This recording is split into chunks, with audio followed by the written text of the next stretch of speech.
एक परिसर, परिसर के अंदर घुसे एक भवन और एक मकान। क्यों? मकान में हमने क्या बताया था? सबसे जरूरी चीज मुख्य प्रवेश द्वार।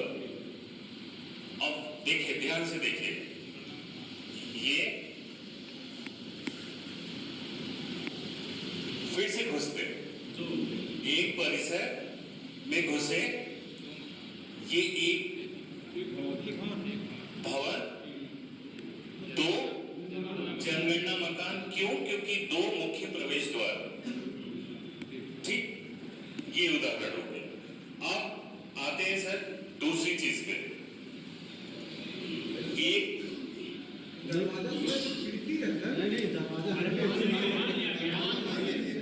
ठीक है, ठीक है।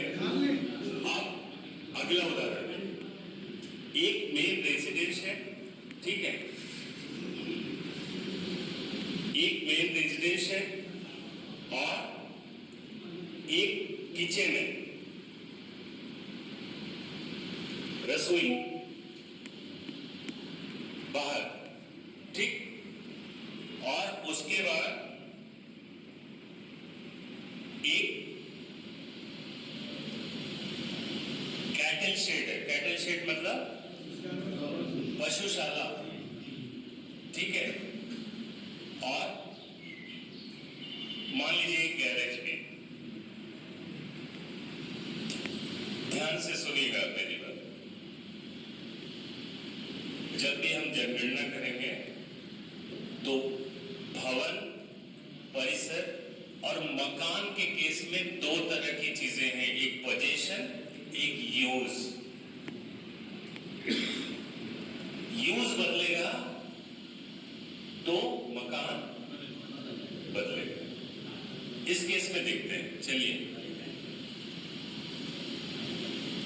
एक परिसर, परिसर में हम घुसते हैं, एक मेन रेजिडेंस, ये एक स्ट्रक्चर है, भवन है, एक ही परिसर है, एक ही हाउस होल्ड है, ठीक है। तो यहां पे पहला चीज जो हमने देखा, एक भवन, ये दिख रहा है एक जनगणना मकान। एक चीज ध्यान रखिएगा, किचन और टॉयलेट मकान सूचीकरण में शामिल, वो मेन रेजिडेंस का हिस्सा होते हैं, ठीक है, वो मकान नहीं होंगे, ठीक है।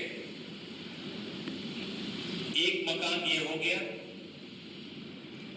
उसके बाद यूज बदला, ये एक स्ट्रक्चर दिख रहा है, यूज बदला, कैटल शेड, तो ये एक मकान हो गया, ठीक है। अगला स्ट्रक्चर ये है, ये बदला है गैरेज है, तो इसका यूज बदला तो ये एक मकान हो गया।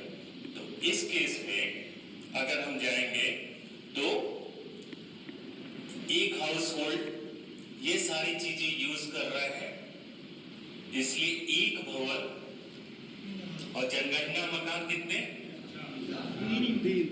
हाँ, किचन और टॉयलेट इसके हिस्से नहीं होते सर मकान के, ये मेन रेजिडेंस के साथ होते हैं। तो एक भवन, एक, दो, तीन जनगणना मकान। ये कौन सा केस था? यूज का, ठीक है। पर्पस ऑफ यूज बदला, मतलब ये कैटल शेड है, ये गैरेज है, इसलिए हो गया। दूसरा उदाहरण देखते हैं।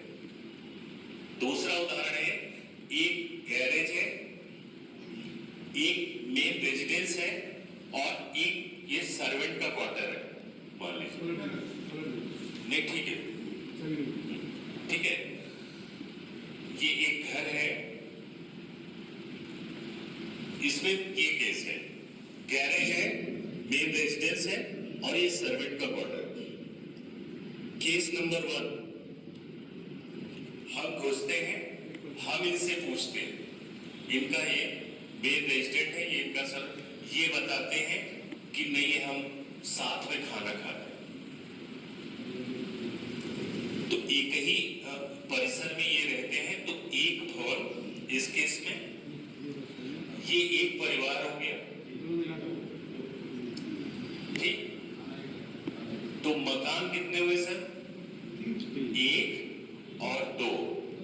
क्यों 3 नहीं हुए सर? फैमिली, यहाँ फैमिली इंपॉर्टेंट।